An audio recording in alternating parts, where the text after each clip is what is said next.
Good evening बच्चों।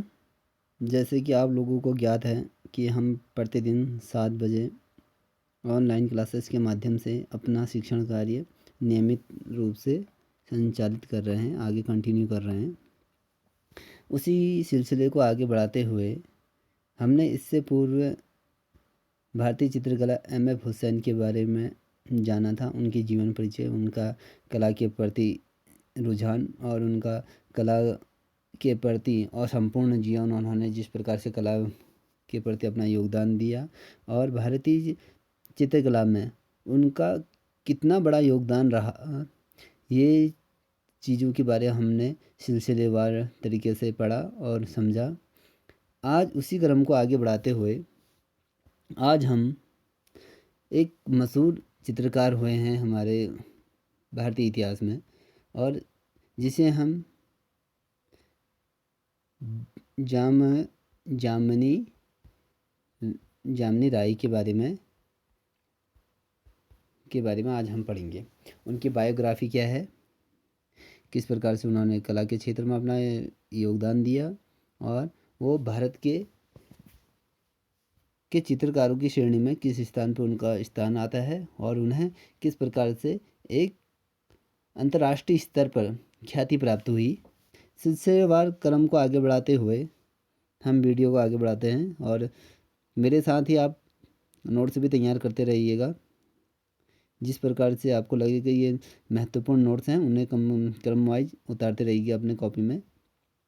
इससे पूर्व मैंने दोपहर में आप लोगों को जामनी राय से संबंधित PDF उपलब्ध करा दी थी, जिससे कि आप आसानी तरीके से आप लिख सकें। जो मेरे द्वारा स्वयं निर्मित नोट्स हैं मैंने वो आप लोगों को प्रेषित कर दिए हैं।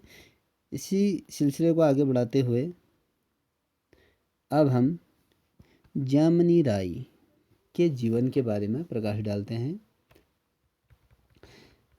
जामनी राय, इनका जन्म 11 अप्रैल 1887 को बांकुड़ा जिला पश्चिमी बंगाल, जो भारत के अंतर्गत जो भारत है पश्चिमी बंगाल जो राज्य अंतर्गत आता है, उसके एक छोटे से ग्राम में बांकुड़ा ग्राम है, उस ग्राम में इनका जन्म हुआ था।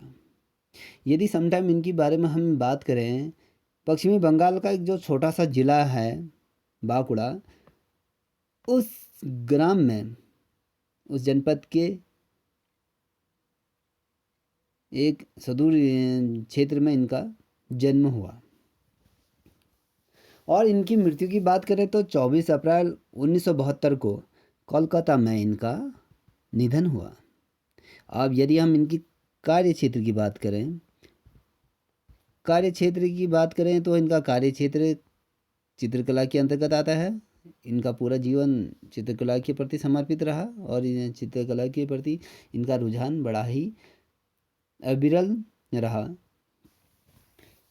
और इनकी जो शिक्षा प्राप्त हुई, जो जिस विद्यालय से इन्होंने शिक्षा प्रारंभ करी, वह विद्यालय है government school of artist Kolkata में इनका प्रारंभिक दीक्षा प्रारंभ हुई।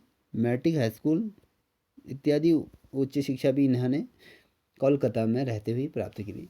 यदि इन्हें भारत सरकार द्वारा जो सम्मान दिए गए हैं, वायसराय का स्वर्ण पदक 1935 में दिया गया इनको और 1955 में पद्म भूषण से इन्हें सम्मानित किया गया है भारत सरकार द्वारा। इसी सिलसिले को आगे बढ़ाते हुए हम इनके जीवन परिचय के बारे में पढ़ रहे हैं। आप इस पीडीएफ में देखते जाइएगा कि क्रम वाइज किस प्रकार से इसमें दिया है। मैं आपको विस्तार पूर्वक समझाने की कोशिश करूंगा कि स्टेप बाय स्टेप किस प्रकार से हुआ इनका, तो मैं उस तरीके से आपको सिलसिलेवार पढ़ाता रहूँगा। हमने इनका जन्म किस सदी में हुआ था, कितने को हुआ था, इस बारे में हमने पढ़ा। अब यदि इनकी थोड़ा सा एक आपकी प्रकाश डालना चाहूँगा इनके जीवन के बारे में थोड़ा सा। जामनी राय का नाम भारत के महान चित्रकारों में गिना जाता है। ये सभी लोग इस चीज़ से अनभिज्ञ नहीं होंगे, सभी लोग जानते होंगे कि जामनी राय भारत के मशहूर चित्रकारों में से एक माने जाते हैं। सम टाइम मुझे इनके नाम से थोड़ा सा कंफ्यूज था पहले, जब मैं इनके बारे में पूरा नहीं पढ़ा था। तो जामिनी राय जो इनका नाम है, मुझे ये स्त्री शब्द से इनका मुझे लगता था कि इनका नाम ये स्त्री होंगी कोई, तो स्त्री का बोध इनके नाम से होता है, परंतु ये एक पुरुष है। मैं काफ़ी बार विचलित रहा कि यामिनी राय तो लड़कियों का नाम होता है या महिलाओं का नाम होता है, मगर ये पुरुष, ये एक बड़े चित्रकार रहे हैं। कोई बात नहीं, ये कोई मैटर करने की बात नहीं है। 20वीं शताब्दी के महत्वपूर्ण आधुनिकवादी चित्रकारों में से एक थे। जो आधुनिकरण का जो इतिहास रहा, जो आधुनिकरण की तरफ हम जो अग्रसर हो रहे थे, तो उसके अनुरूप या आधुनिकवादी कलाकारों में से गिने जाते थे, जिन्होंने अपने समय की कला परंपराओं से अलग अलग नई शैली स्थापित करने में अहम भूमिकाएं इन्होंने निभाई। वही महान चित्रकार, अब इसमें हमने चर्चा कर रहे हैं कि वह महान चित्रकार अरविंद नाथ टैगोर के सबसे प्रिय शिष्य रहे। अब इन्हें अरविंद नाथ टैगोर उन्हें अपना बहुत प्रिय शिष्य के तौर पे मानते थे, और ये उनके प्रसिद्ध शिक्षकों में से एक थे। यदि हम इनकी जीवन की बात करें, यामिनी राय का जन्म 11 अप्रैल 1887 में पश्चिमी बंगाल के बांकुड़ा जिले में बेतियार तोर नामक ग्राम में हुआ था। जो पश्चिमी बंगाल है उसका बांकुड़ा जो जनपद है, जनपद के ग्राम बेलियातोर नामक ग्राम में एक समृद्ध जमींदार, एक साहूकार के जो जमींदार कहा जाता है, गांव घरों में जो होते हैं, उस परिवार में इनका जन्म हुआ था। जो इनकी प्रारंभिक शिक्षा रही वह उनके गांव में ही, उनका जो प्रारंभिक शिक्षा रही उनके गांव में ही उनका जीवन व्यतीत हुआ, और वहीं से उन्होंने अपनी प्रारंभिक शिक्षा का प्रारंभ किया।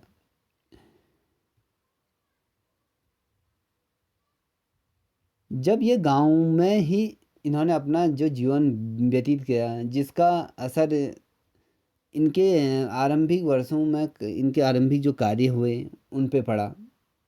आदिवासी और उनकी लोक कला, ग्रामीण हस्तशिल्प कला, अल्पना, जो चावल की लेप से चित्रकारी की जाती है, जिस प्रकार से हम उत्तराखंड में जो दीपावली के पर्व के दौरान हम ऐपण जो चावल से डालते हैं, उसी प्रकार से अल्पना भी पश्चिमी बंगाल में, और जो ये राजस्थान हो गया, गुजरात हो गया, और उत्तर प्रदेश इत्यादि राज्यों में अल्पना से चित्रकारी की जाती है।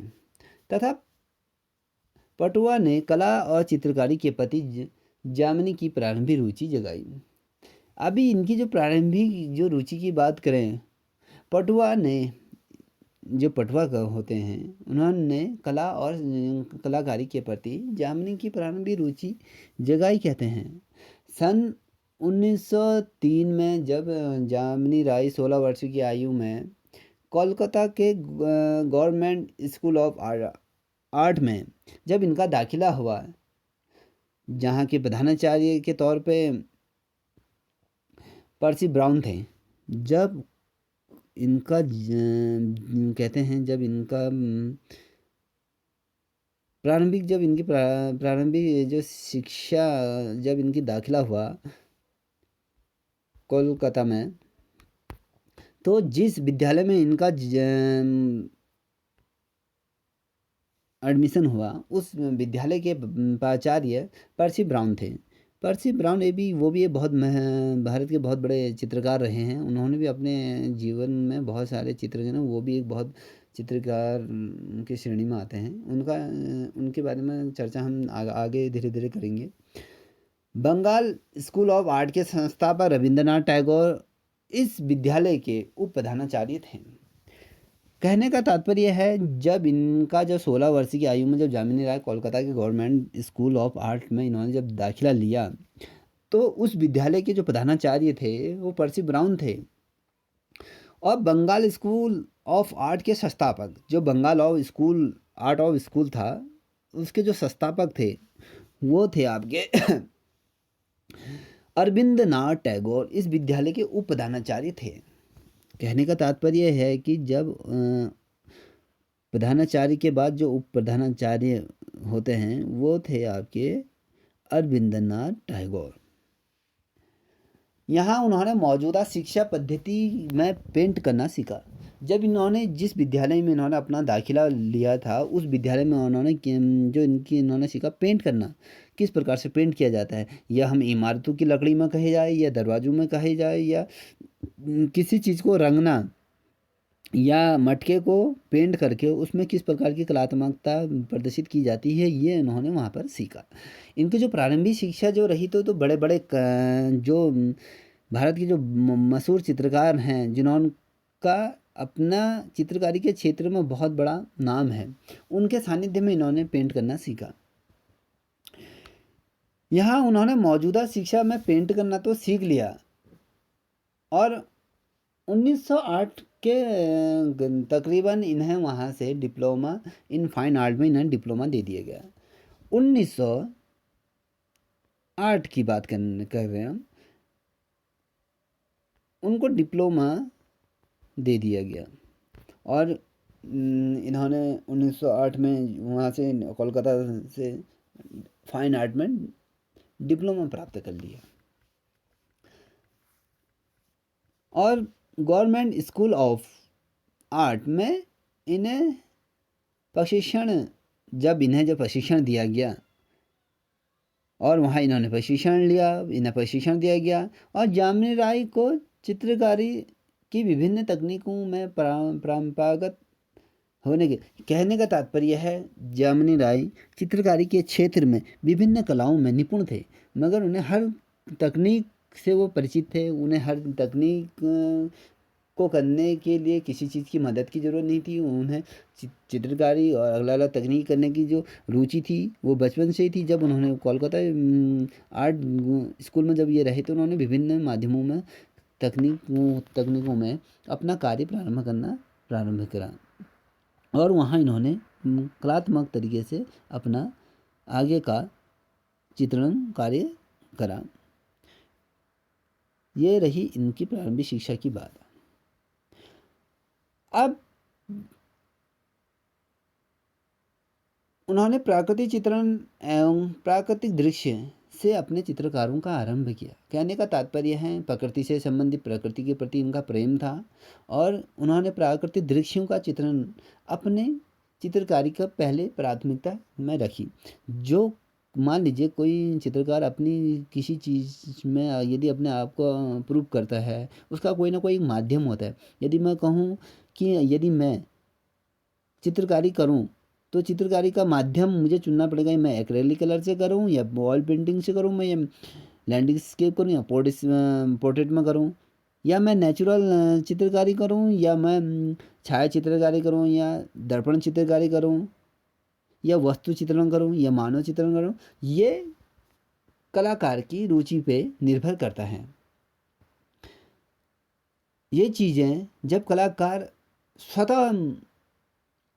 स्वतंत्र हो गए, प्राकृतिक चित्रण या प्राकृतिक दृश्यों का चित्रण प्रारंभ करता है तो उसका लगाव प्रकृति के प्रति देखा जाता है।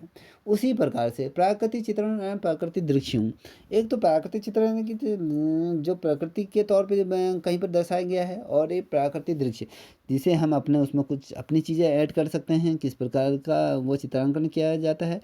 तो इन्होंने अपना चित्रकारी प्राकृतिक चित्रणों से आरंभ किया जो तुरंत लोगों की नज़रों में आया और उन्हें पसंद करने। जिस प्रकार से इन्होंने चित्रकारी करी, प्राकृतिक दृश्यों का जो चित्रांकन किया बनाया करते थे, तो लोगों ने इनकी चित्रकारी को सराहा और उन्हें पसंद करने लगे और जो उनकी जो कलाकारी करते थे उसके अंतर्गत उनके चित्रों को जनता के सम्मुख से रखा जाता था, प्रत्यक्ष प्रदर्शनी के तौर पर लगाया जाता था। तो वहाँ पर क्या था, तो लोग इनकी चित्रों से प्रभावित होते थे, उनके चित्रों को खरीद भी लिया करते थे। उन्होंने इस बात का शीघ्र ही एहसास हो गया और जब उनको ये पता हुआ कि भैया लोग मेरी प्राकृतिक चित्रण कला को, जो मेरी चित्रकारी को लोग पसंद करने लगे और उन्होंने भारतीय विषय पश्चिमी बंगाल की परंपरा पर आधारित कुछ ज़्यादा ही प्रेरणादायी चित्रों पर इन्होंने कार्य करा जो प्रेरणादायी हो सकते हैं इनके अंतर्गत। तो उन्होंने देखा कि भैया हमारे क्षेत्र के अंतर्गत लोग इस चीज़ को पसंद कर रहे हैं, और उनके आधार पर प्रेरणा के लिए उन्होंने जीवित लोक कला और आदिवासी कला पर ध्यान दिया, और कालीघाट पेंटिंग उनके लिए सबसे ज़्यादा प्रेरणादायी सिद्ध हुई। जब लोगों की नज़रों में ये आए, इन्होंने सजीव चित्रों का चित्रांकन करना शुरू कर दिया, और आदिवासी जो क्षेत्र में हैं वहाँ कबीले होते थे, तो उनके जीवन को दर्शाते हुए इन्होंने कई ज़्यादा चित्रकारी की, और उन्हें पूर्व में इस चीज़ का आभास था कि ये चित्र कहीं न कहीं इंसानों के हृदय को छू सकते हैं। और यदि उनके हम बात करें जो इनके प्रभावित हुए वो, और सबसे ज़्यादा जो उनको प्रेरणा मिली वो कालीघाट के चित्रों पे आधारित, जब कालीघाट के चित्र लखनऊ में बनाए गए थे तो वहाँ से इनको ज़्यादा प्रेरणा मिली, और उस पेंटिंग करने के लिए वो अग्रसर आगे आए, और वहाँ से वो ज़्यादा अपने प्रेरणादायक सिद्ध हुए। अब हम उनकी कैरियर की बात करें,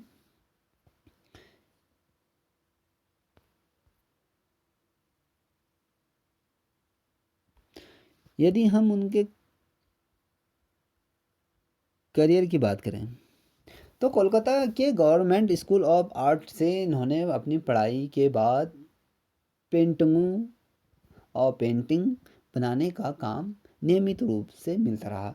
जब इन्होंने वहाँ से जब डिप्लोमा प्राप्त कर लिया था, जब इन्हें पेंटिंग बनाने का ऑर्डर मिलता रहा, और ये अपने काम में निपुण होते गए, और ये एक अच्छे चित्रकार के तौर पे उभरते रहे, और राष्ट्रीय आंदोलनों के प्रभाव से बंगाल में साहित्य कला के क्षेत्र में भी सभी तरह के इन्होंने प्रयोग करने लगे, जिसके परिणाम स्वरूप पहले ही 3 दशकों में बंगाल के संस्कृति अभिव्यक्ति में बहुत ज़बरदस्त परिवर्तन आया। जब कहने का तात्पर्य यह है कि पश्चिमी बंगाल का साहित्य और कला के सभी क्षेत्रों की तरफ इन्होंने देखा, जिसके परिणाम स्वरूप 3 दशकों में इस प्रकार का परिवर्तन चित्रकला के क्षेत्र में, सांस्कृतिक क्षेत्र में, अभिव्यक्ति के क्षेत्र में ज़बरदस्त परिवर्तन देखने को आया। यदि प्रसिद्ध चित्रकार रविंद्रनाथ टैगोर की बात कर रहे हैं तो यूरोपीय प्रकृतिवाद और तैली चित्रण के, जिसे हम तैली चित्रण मैंने ऑयल पेंटिंग के माध्यम को छोड़कर पश्चिमी बंगाल की स्कूल की स्थापना की। रविंद्रनाथ टैगोर जो कि ऑयल कलर में यूरोपीय वाद में अपने चित्रों के माध्यम को छोड़ने के पश्चात इन्होंने बंगाल स्कूल की स्थापना करी, जो पश्चिमी बंगाल में स्थित है। इस प्रकार जामिनी राय ने कला और प्रशिक्षण के दौरान जो कलाएं सीखी थी उसका त्याग कर दिया। कहने का तात्पर्य जो चीज़ें इन्होंने सीखी थी तो उन्होंने उसके पश्चात उस चीज़ को छोड़ दिया, उन चीज़ों को करना छोड़ दिया। यदि 1920 के दशक के प्रारंभिक कुछ वर्षों की बात करें, यदि हम कला के ऐसे नए विषयों की तलाश की थी, कुछ हम ऐसी चीज़ें इनोवेटिव करने की कोशिश करते हैं जो हम सोचते हैं कि भैया ये चीज़ अभी तक हुई नहीं है, इस चीज़ को हमें करना चाहिए। हम सीखते हैं किस प्रकार से होगा, किस प्रकार से नहीं होगा, तो हम कहीं ना कहीं हमारे दिल में रहता है कि हम नई चीज़ों में काम करें। एक जैसा चित्रांकन करना, यदि वस्तु चित्रण की बात करें, प्राकृतिक चित्रण की बात करें, या मानव चित्रण की बात करें, या छाया चित्रण की बात करें, लैंडस्केप की बात करें, या पोर्ट्रेट की बात करें, या हम किसी भी माध्यम की बात करें, कोई ना कोई इस माध्यम में अपना कार्य करता है। अपना प्रत्यक्ष तौर पर स्वतंत्र तौर से चित्रांकन करने का इन्होंने नए नए विषयों की खोज करी जो उनके हृदय के सबसे करीब थे। इसके लिए उन्होंने परंपरागत और स्थानीय स्रोतों जैसे लेखन शैली को पकड़ी, और पकी मिट्टी से बने मंदिरों की कलाकृतियाँ, वल्लीन आर्ट होती है जिसमें वल्लीन कला को एक छोटे से कार्टून के तौर पे दर्शाया जाता है। वल्लीन आर्ट मेरी भी बहुत ज़्यादा फेवरेट आर्ट में है, मैं उसका भी चित्रांकन करने की कोशिश कर रहा हूँ। जब ये बन जाएगा तो मैं आपको दिखाने की कोशिश करूँ। एक छोटा सा डेमो मैंने बना रखा है वल्लीन आर्ट। वो यदि हम अगर हम पेंटिंगों की या कलाओं की बात करें, मुझे एक वल्लीन आर्ट और ऑयल पेंटिंग सबसे बेस्ट लगती हैं। अब वर्तमान की बात करें तो मेरा एक उद्देश्य है कि हम उत्तराखंड की जो लोक कला है उसे आगे अग्रसर करें। उसी प्रकार इन्होंने मंदिरों की कला, वल्लियों की कला, लोक कला और कलाओं की वस्तुओं और शिल्पों कलाओं पर आदि से इन्हें बहुत ढेर सारी प्रेरणा मिली, जिससे इनका हृदय संकुचित रहा और प्रसन्न चिन्ह रहा और उन्हें प्रेरणा भी मिली। 1920 के बाद के वर्षों की बात करें यदि हम, उन्होंने ऐसे चित्र भी बनाए जो खुशनुमा ग्रामीण माहौल को प्रकट करते थे कि हाँ भैया गांव में भी ऐसा दुखी का माहौल हमेशा हर चित्रकार ने, यदि बात करें हम जो भी चित्रकार हैं उन्होंने यदि ग्रामीण दृश्यों का चित्रांकन किया तो उसमें गरीबी, कौतूहल का, शोक का और भुखमरी इत्यादि शोकाविल ग्रस्त चीज़ों का उन्होंने ज़्यादा बखान करा, उल्लेख किया, पेंटिंगों को दर्शाया।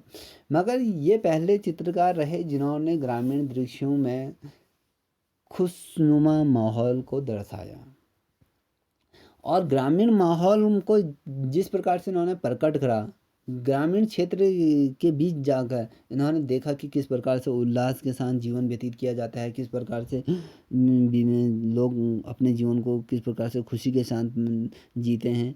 वो चीज़ें इन्होंने अपने उस पेंटिंगों के माध्यम से जनता के समक्ष रखा, जिसमें ग्रामीण वातावरण को भले और स्वच्छ जीवन की झलक प्राप्त हुई। यदि हम पर्यावरण की बात करें, उन्होंने पर्यावरण को भी इतना बखूबी तरीके से दर्शाया और जो ग्रामीण जीवन को भी उन्होंने बखूबी तरीके से अपने चित्रों के माध्यम से दर्शाया और एक स्वच्छ वातावरण में जो पेंटिंगों को बनाया वो अपने आप में कलात्मक रूप से भी आज पूरे संसार भर में, विश्व भर में जानी जाती हैं। यदि हम भारत में जो ललित कला अकेडमी नई दिल्ली में है, तो वहाँ भी आज इनके ग्रामीण दृश्यों का चित्रांकन के बड़े बड़े कैनवास और बड़े बड़े पोर्ट्रेट रखे गए हैं, जहाँ आप वहाँ जाके देख सकते हैं कि इन्होंने किस प्रकार का चित्रांकन करा है।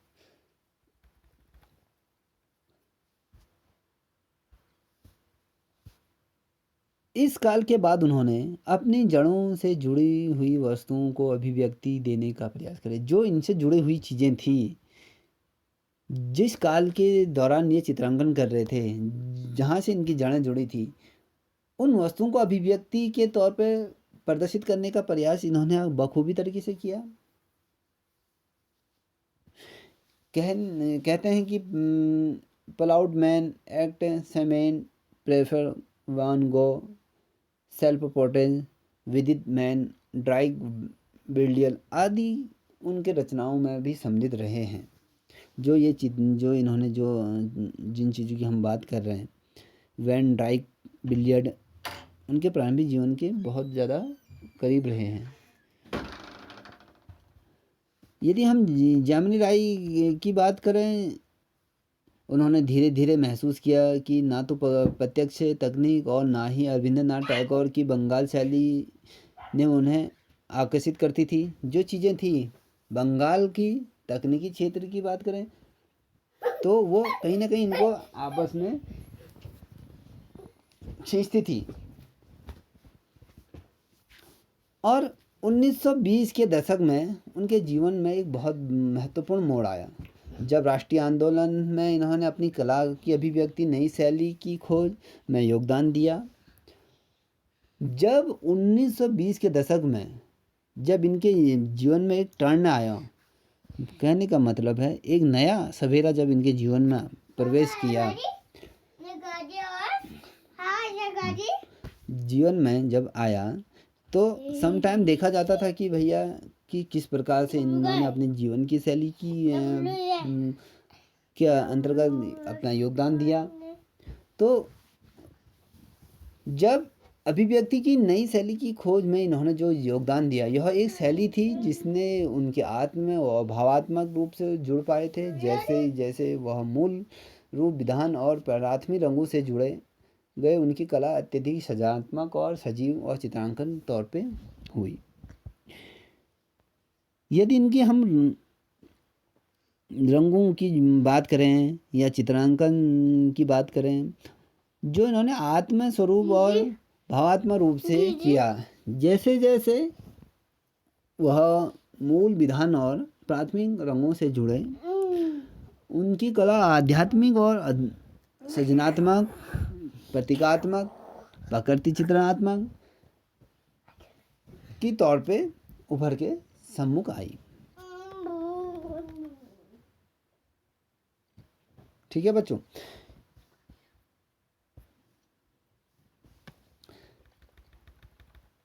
उसी दौरान हम यदि इनकी आगे की जीवनी की बात करें, 1920 के दशक के अंतिम सालों में तक यामिनी स्थानीय लोक कला पर और शिल्पकला पर परंपराओं से प्रेरणा ग्रहण करने लगे। जब इन्होंने स्थानीय स्तर पर या अपनी परंपराओं पर या लोक कला पर आधारित प्रेरणा का एक स्रोत जो उभर के सामने आया, इसका परिणाम यह हुआ कि उन्होंने साधारण ग्रामीण जीवन और कृष्ण लीला के चित्रों को बनाया।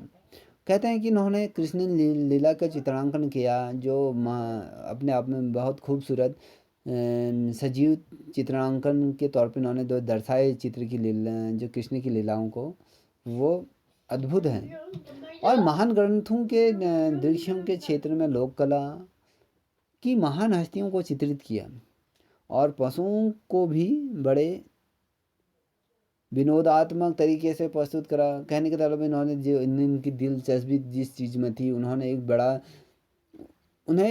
बड़ा दिलचस्पी और साहित्य प्रयोग भी कहा जाता था। इन्होंने ईसा मसीह के जीवन से जुड़ी घटनाओं का भी चित्रांकन किया और ईसा के धार्मिक प्रेरणात्मक और से जुड़ी हुई कहानियों का भी बखूबी तरीके से इन्होंने अपने चित्रों के माध्यम से ग्रामीण जीवन को व्यक्त करा, को भी आसानी से समझ सकते थे। जिस प्रकार से इन्होंने ईसा मसीह के जीवन का चित्रांकन करा और कृष्ण लीलाओं का चित्रांकन करा, तो उस दृष्टिकोण से देखा जाए तो यह सृजनात्मक चित्रकार के तौर पे भी उभर के सामने आए और एक प्रसिद्ध चित्रकारों की श्रेणी में ये अपने आप को खड़ा कर दिया। 1938 में उनकी कला प्रदर्शनी पहली बार कोलकाता के ब्रिटिश इंडिया स्टेज पर लगाई गई। इन्होंने जो पहली अपनी इनकी जो पहली कला प्रदर्शनी इनकी जो लगी थी, वो लगी थी 1938 में कोलकाता के ब्रिटिश इंडियन स्ट्रीट पर इनकी जो प्रदर्शनी लगाई गई थी। यदि हम इनकी आगे की बात करें, 1940 के दशक में वे पश्चिमी बंगाल में बंगाली माध्यम वर्ग और यूरोपीय समुदाय में बहुत मशहूर हो गए।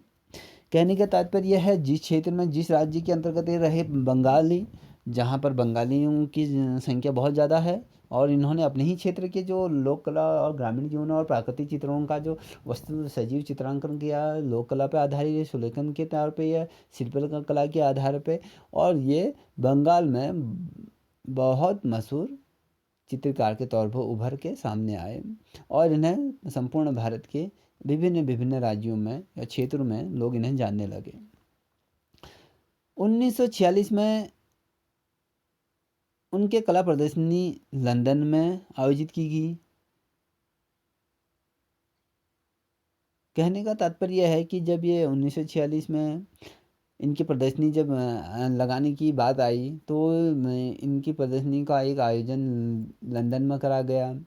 उसके बाद इन्होंने 1953 में न्यूयॉर्क यॉर्क सिटी में भी उनकी कला प्रदर्शनियों का आयोजन किया गया। सिलसिलेवार यदि हम इनकी पेंटिंगों की बात करें, जो पहली प्रदर्शनी इनकी 1938 में लगी, फिर 1940 में, फिर 1946 में,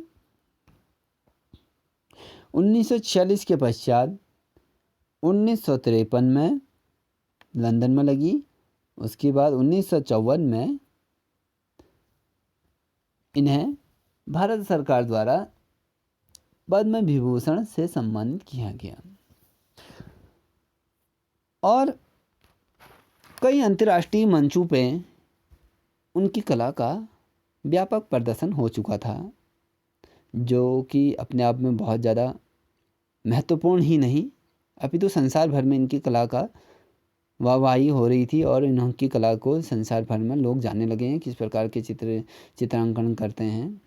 और उन्हें एक मंच भी मिला, जिस मंच के द्वारा इन्होंने अपनी चित्रों का द्वारा भारत के पश्चिमी बंगाल का और भारत के जीवनी और ग्रामीण दृश्यों का, प्राकृतिक चित्रों का, शैली चित्रों का या लोक कलाओं का भी संपूर्ण विश्व भर को परिचित कराया।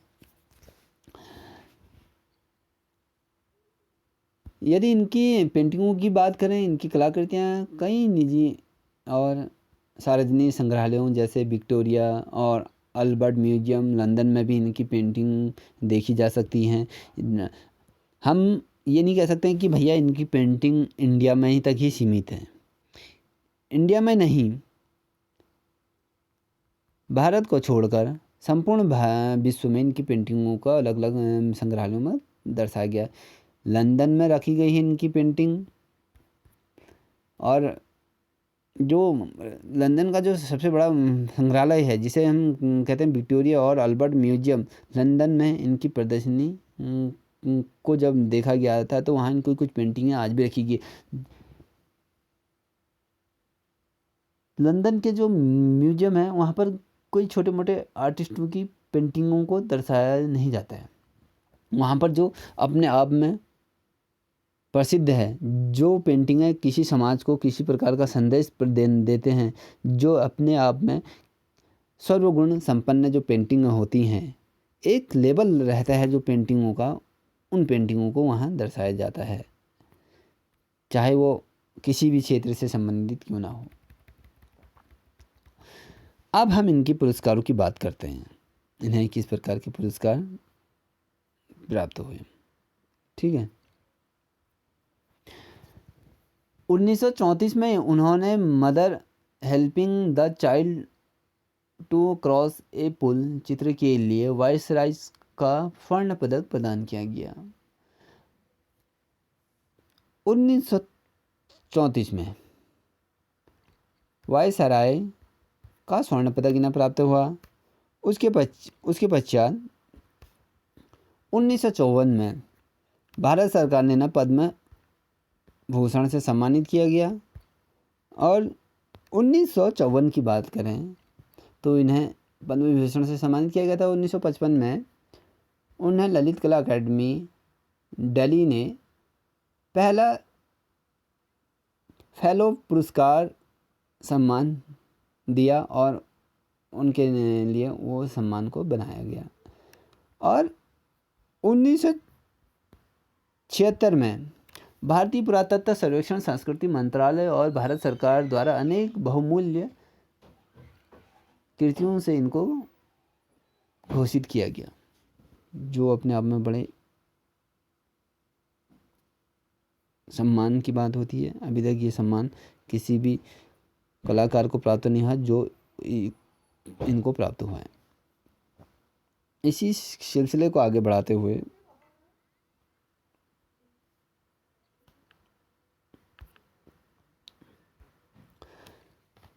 अब हमने इनके व्यक्तिगत जीवन के बारे में पढ़ लिया है, और थोड़ा सा इनके व्यक्तिगत जीवन के बारे में थोड़ा सा और मैं आपको प्रकाश डालना चाहूँगा। उन्होंने अपने जीवन का अधिकतर ज़्यादा जो समय बिताया वो कोलकाता में रहकर ही बिताया। और प्रारंभ में ही इन्होंने बता चुका था कि भैया ये मैंने आपको बताया था, इन्होंने प्रारंभ में बताया जा चुका है कि प्रारंभ में उन्होंने अपनी कालीघाट पेंटिंगों से प्रेरणा में इन्होंने ली। धीरे धीरे इन्हें भी ये एहसास हुआ कि यह शैली पूर्ण रूप से पटुआ नहीं रही, अतः उन्होंने गांव में जाकर ये शैलियाँ सीखी, अलग अलग चीज़ें देखी, लोक कला और मिट्टी के खिलौनों पे प्राकृतिक चित्रों की पटुआ कहलाना पसंद करते थे। वे यामिनी राय अपने आप को पटुआ कहलाना पसंद करते थे, इस चीज़ को नोट कर लीजिए। और जो ये महान चित्रकार रहे, इनका निधन 24 अप्रैल 1972 को कोलकाता में ही हुआ। इनका जन्म पश्चिमी बंगाल कोलकाता में ही इनका जन्म हुआ था, पश्चिमी बंगाल के बगोड़ा नामक जो ज़िला है, और इनकी मृत्यु भी कोलकाता में ही हुई। 24 अप्रैल 1972 को कोलकाता में इनका निधन हुआ। वो अपने पीछे 4 पुत्रों को और 1 पुत्री को छोड़ गए। और यदि हम इनकी बात करें, जो इनकी जो अगली पीढ़ी रही, और उनके बच्चों ने भी अपनी कला के इस कार्य को, जो इनके पिताजी से इन्हें जो प्राप्त हुई थी, अगली पीढ़ी के बच्चों ने भी कला के क्षेत्र में अपने को आगे करा, बल्कि जन पले में रहे। और उनके द्वारा बनाए गए कोलकाता में बल्जियन प्लेयर में ये लोग रहे। उनकी कीर्तियाँ विश्व भर के अनेक आर्ट गैलरियों और उनके घर में भी मौजूद हैं। अगर यदि कोलकाता में इनके घर में जाओगे तो वहाँ पर इनकी कलाकृतियाँ आपको देखने को प्राप्त हो जाएंगी कि इन्होंने किस प्रकार से चित्रांकन किया। रैयाम ने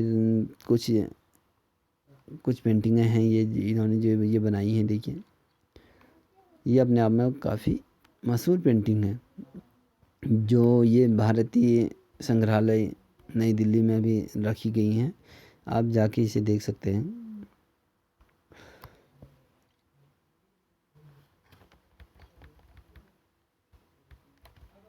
इन्होंने भारतीय जीवन में अपने मौजूदा समय में कई चीज़ों पे इन्होंने चित्रांकन करने का प्रयास करा और ये उन चीज़ों पे भी सफल रहे। जिस प्रकार से अमृता शेरगिल और राजा रवि वर्मा, अमिताभ हुसैन जो बड़े बड़े महान चित्रकार रहे हैं, वो भी कहीं ना कहीं इनसे अपने क्षेत्र में ज्ञान की प्राप्ति करते हैं। और चित्रों का जो संग्रह इन्होंने जो व्यतीत करा था अपने पूरे जीवन में, तो वो उन्हीं के क्षेत्र में अग्रसर होता है।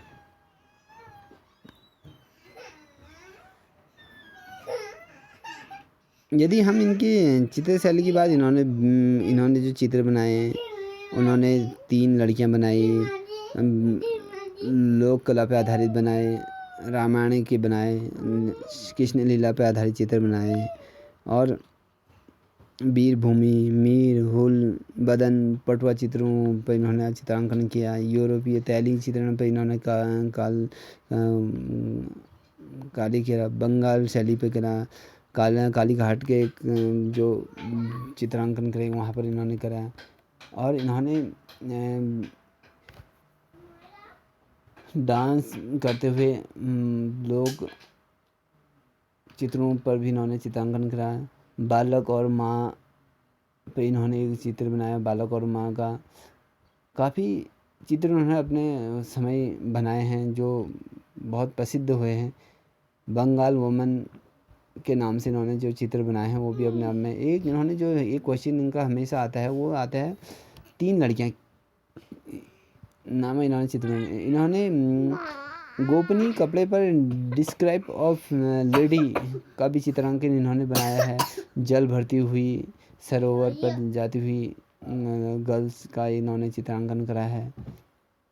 एक मछुआरे का चित्रांकन इन्होंने करा है। कैट एंड ब्लैक कागज़ पर डिफरेंट इन्होंने जो डिप्लोमा किया था उसका भी इन्होंने बखूबी चित्रांकन करा है। यदि हम इनकी जो चित्र बनाने का जो पारंपरिक केकड़ा, मछली, लोमड़ी, हाथी, इस प्रकार के प्रमुख चित्र इन्होंने पोत में भी काफ़ी महत्व दिया और उनको बनाया और अपनी कैनवास पे उनको बखूबी तरीके से बनाया। और इन्होंने जो बंगाल मंदिरों का, तहखाने का, विष्णु का और खेल पे खिलौने बनाते हुए काफ़ी चित्रांकनों को इन्होंने अपने चित्र शैली के अंतर्गत बनाए जो आज ज़्यादा प्रसिद्ध हुए हैं। और यदि हम कला के क्षेत्र की बात करें तो इनका जो चित्रांकन का कार्य रहा वो भी अपने आप में बखूबी तरीके से प्रसिद्ध रहे। चित्रों की चित्रांकन बखूबी तरीके से उन्होंने करा। आज ये भारत के प्रसिद्ध चित्रकारों की श्रेणी में इन्हें जाना जाता है और इनके चित्र विश्व भर में प्रसिद्ध हुए हैं। इस अध्याय के क्रम को हम आगे बढ़ाते हुए आगे किस प्रकार का चित्रांकन इनके द्वारा किया गया, क्या नहीं किया, ये आप ये PDF देख लीजिएगा, इसमें पूरा है। और ठीक है बच्चों, thank you for this watching my video. आपको किस प्रकार से लगा कमेंट करके बताइएगा और नीचे डिस्क्रिप्शन में जाकर आप इसे सब्सक्राइब कर लीजिएगा। डिस्क्रिप्शन में लिंक दे रखा है, आप वहाँ से इसकी PDF फाइल डाउनलोड कर सकते हैं। और जो बच्चे इसमें नए हैं वो चैनल को सब्सक्राइब और लाइक एंड शेयर कर लीजिएगा। Thank you. जय हिंद, जय भारत, जय माता दी।